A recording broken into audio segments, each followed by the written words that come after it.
खुलुमबाय नोंथांमोनखौ बयखौ बरायबाय। दिनै 13 अक्ट'बर 2023 बाराया जाबाय शुक्रबार। फैदो दिननि खौरांफोरखौ बेखेवनोसै। आबै सेन्टाराव सासे बर' आइजोआ गावनि साइकेलखौ लाखिनानै दोनथ'नाय समावनो साइकेलखौ सानै सिखाव लाना खारलांदोंमोन। उनाव रायजोफोरा होसो होसो 3 किल'मिटारसो गोजानाव सानैबो सिखावखौ हमनो हादों। हमजानाय सानै सिखावफोरनि मुङा जाबाय नबुल बिश्वास आरो लसन दैमारि। राजस्थान रायजोनि आजमेर जिल्लानि सिङाव थानाय गुलाबबारि रेल बाथा खाथियाव सासे 32 बोसोर बैसोनि सुबुङा गंसे खारबाय थानाय रेलगारिनि सिगाङाव बारथेनानै गावनि जिउखौ गावनो फोजोबदों। थैनाय सुबुंनि मुङा जाबाय महित मेहता। महित मेहताया थैनायनि जाहोनखौबो गांसे न'टआव लिरना गालांदों। महित मेहताया लिरना गालांनाय बायदिब्ला बियो हानि थाखाय बा हा सिख' जानायनि थाखाय नांलाय खमलाय जानायाव बे जाथायखौ खालामदों। NLFBनि आर्मि चिफ एम bathaख बिथांखौ जोबथेसालियाव हरनायाव राजखान्थिनि आखाइ दं। NLFB आफादनि दैदेनगिरि एन पान्जारी बिथाङा बे बाथ्राखौ बुंदों। मदद होयो मानोना जों न' बां गारनानै दिनै केम्पआव दङ। सोरनि थाखाय दङ? रायजो राजानि थाखायनो दङ। बेखायनो फैबाय थानाय समफोराव रायजो राजाफ्रा NLFB आफादखौ मदद होथों।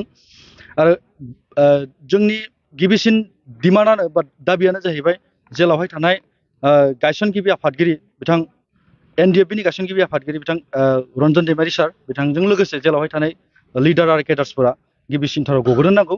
बिथांमोन गखांनायनि उनावसो जों NLFB आफादनि जि मेन एजेन्डा मेन डिमान्ड बेखौ जोङो सरकारजों सावरायगोन होननानै जों सिगांनि समफ्रावबो बुंबोबाय थादों। दिनैनि बे NLFBनि 3थि जिथु बोसोर जोनोम सान खुंबाय बे समावहाय सरकारजों रायलायनायनि बेलायाव बेसेबां आवगायदों बा मा होननानै नोंथांमोना सरकारनिफ्राय रादाय मोनो? सरकाराथ' रादायखौ बिराद होयो, गोबां रादाय होयो, नाथाय रादायखौ लाखिनायासो गुबै बाथ्रा। नाथाय बिथांमोना लाखियाखै। सरकारजों सावरायनाय बेलायावहाय जोङो दिनैसिम फर्मेल हिसाबै दासिमबो खनसेबो जिरायलायनो मोनाखै। नाथाय अब्लाबो जोङो आसामनि चिफ मिनिस्टार, इन्डियानि प्रेसिडेन्ट द्रौपदी मुर्मु प्लास आसाम स्टेटनि मिनिस्टार्सफोर आरो MLA, MCLA, EM, BTRनि CEM गोबां जोङो लिडार्सफोरजोंहाय सावरायलायबाय। जों NLFBनि डिमान्ड्सफोरखौ लानानै, NLFBनि समस्याफोरखौ लानानै बिथांमोना बाथ्राल' होयो, नाथाय बे बाथ्राखौहाय लाखिनो हायाखै। दा बेखायनो आं आसा खालामदों फैबाय थानाय समफोराव जोंनि जि डिमान्ड बे डिमान्डखौ जाहाथे खोब गोख्रै खम समनि गेजेरावहाय जोंनो गथायनानै बर'नि जि आद्रा थानाय डिमान्डफोर बै डिमान्डफोरखौहाय जेन सुफुंनानै होयो। सार, बेनि उनावबो दिनै सासे बर' हारि जांख्रिथायखौ सनमान होआखै। दिनै जोंनि बर' हारियाव माबा मोनसे सनमान गैयै बायदि नुनो मोनदों नामा सारा? दिनै NLFBनि जोनोम जानायनि आन्दोआव बेनो मोनसे बाथ्रा दङ। सान्थि सुक्ति खालामनायनि उनावहाय दिनै सासे सिगनेटरि बिथां रन्जन दैमारि बिथांखौ जेलाव फिनलांफिनदों। दा बैफोरनि थाखायनो दिनै NLFBआ जोनोम जानो गोनां जादों। आरो जों बेखौ मोनदांहरदों दि NLFBनि आर्मि चिफ बिथांखौ सोनायनि आन्दोआवहाय टटेलि पलिटिकेलि कनस्पिरेसि दं। आरो जुदिसो पलिटिकेलि कनस्पिरेसि खालामनो आरो नाजादोंब्ला बेनिफ्राय गोजानाव थानाया मोजां जागोन। मानोना आफाद मोनसेखौ लानानै आरो सोरबा व्यक्तिखौ लानानै पलिटिक्स दा खालामथों। जों NLFB आफादा बेखौनो खावलायो।